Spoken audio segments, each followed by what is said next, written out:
नमस्कार विद्यार्थी मित्रांनो, दिल्लीमधील जंतर मंतर मैदानावर सुरू असलेलं उपोषण आणि 20 जुलैला झालेला जो लाठीचार्ज आहे दिल्ली पोलिसांचा, तर आजच्या या छोट्याशा टॉपिकवर मी बोलणार आहोत मित्रांनो. मी गजानन सैरीसे तुमचं सर्वांचं आजच्या या छोट्याशा व्हिडिओमध्ये तुमचं स्वागत करतो मित्रांनो.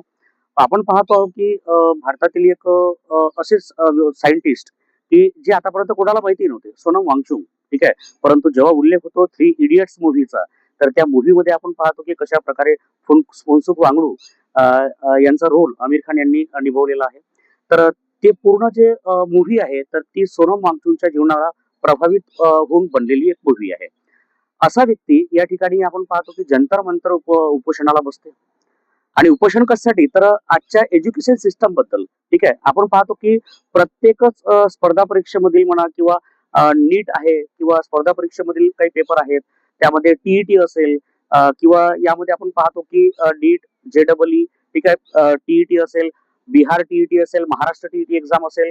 तर स्पर्धा परीक्षेमधील जे काही पेपर फुटी आज चाललेली आहे, तर त्या पेपर फुटीवर कुठेतरी अंकुश लागावा. आपली भारतातील शिक्षण यंत्रणा कुठेतरी सुधारण्यात यावी, यासाठी सुप्रसिद्ध वैज्ञानिक सोनम वांगचुक हे उपोषणाला बसले होते. आपण पाहतो की जवळपास 20 ते 22 दिवसांचं उपोषण झाल्याच्या नंतर सोनम वांगचुक यांना एकाकी साईडला सर्व आपण पाहतो की त्यांनी आजूबाजूला असं पांढऱ्या कपड्यांना कव्हर करून, ठीक आहे, त्यांना लगेच म्हणजे काय, तर अवघ्या 30 सेकंदाच्या आतमध्ये सोनम वांगचुकला दिल्ली जंतर मंतर या प्लॅटफॉर्मवरून लगेच उचलून त्यांना हॉस्पिटलमध्ये शिफ्ट करण्यात आलं. बरोबर आहे. असं याआधी भारताच्या इतिहासामध्ये कधीच झालेलं दिसत नाही. ठीक आहे. त्यानंतर आपण पाहतो की लगेच मग डेट ठरलेली होती बघा, 20 जुलै. 20 जुलैला संसदवर मोर्चा जाणार होता. ठीक आहे. आणि त्या दिवशी कुठेतरी इन्स्ट्रक्शन पोलिसांना मिळाले असेल की बघा, जर गर्दी झाली तर तुम्ही लाठीचार्ज करू शकता, परंतु त्याची एक नियमावली असते. ठीक आहे. लाठीचार्ज म्हणजे काय, मारून टाकणे नाही. ठीक आहे, किंवा कोणाचं डोकं फोडणे नाही. ठीक आहे. लाठीचार्ज म्हणजे काय, तर एखाद्या गर्दीला, जमावाला दूर करण्यासाठी वापरलेलं तंत्र. ठीक आहे. तर त्या ठिकाणी आपण पाहतो की उपोषण अतिशय शांततेने सुरू होतं. ठीक आहे. संसदेच्या अधिवेशनाचा पहिलाच दिवस होता आणि त्यामध्ये विद्यार्थी संसदेपर्यंत पोहोचले सुद्धा होते. ठीक आहे. आणि पोलिसांनी आदेश दिला की या 100 मीटरच्या आतमध्ये येऊ नका. आणि शांततेने सर्व विद्यार्थी बसले सुद्धा होते. ठीक आहे. शांततेने प्रोटेस्ट चालू होता. परंतु एकाएकीच पोलिसांचा जो लाठीचार्ज त्या ठिकाणी चालू झाला मित्रांनो, आणि त्यामध्ये आपण पाहतो की मग पोलिसांनी पाहिलंच नाही की तो विद्यार्थी आहे का, ती मुलगी आहे का. ठीक आहे. म्हणजे स्टुडंट मध्ये मुलगा, मुलगी कोणी असो. ठीक आहे. मग पुरुष पोलीस जरी असेल तरी तो स्त्रीला मारून राहिलेला आहे.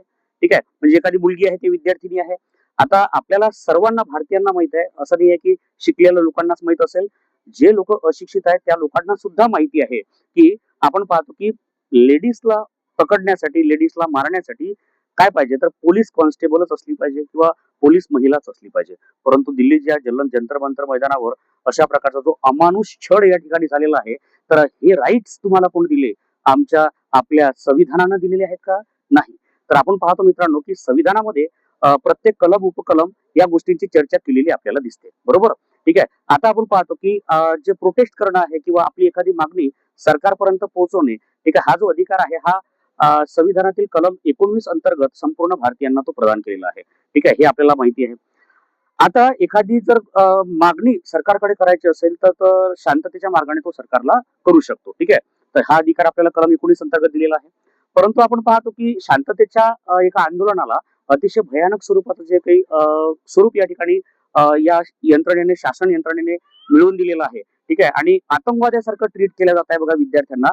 ठीक आहे. आपण पाहतो प्रत्यक्षात की बरेच विद्यार्थी जखमी होऊन आज हॉस्पिटलमध्ये आपल्याला दिसत आहेत मित्रांनो. तरीही हे प्रोटेस्ट थांबलेलं नाही. आणि बघा काय असते पहा, की तुम्ही अशा प्रकारचा जर समजा विद्यार्थ्यांवर अत्याचार करत असाल, तर मित्रांनो बघा, आपण लक्षात ठेवूया, आजचा हा काळ आहे, हे आंदोलन कुठेही थांबायला नको. ठीक आहे. आणि आपण पाहतो मित्रांनो की आजच्या डेटमध्ये हे आंदोलन कमी नाही तर वाढलेलं आहे. दिवसेंदिवस हे आंदोलन वाढत आहे. ठीक आहे. दिवसेंदिवस प्रत्येक राज्यातील, प्रत्येक देशाच्या कोपऱ्यातील विद्यार्थी हा जंतर मंतरवर पोहोचत आहे. तर माझी एक शासनाला विनंती आहे. बघा मित्रांनो, या ठिकाणी आपण पाहतोय की मोदी सरकार, सरळ सरळ आपण असं म्हणूया की मोदी सरकार एका मंत्र्याला हटवायला एवढं मागे पुढे करत आहे.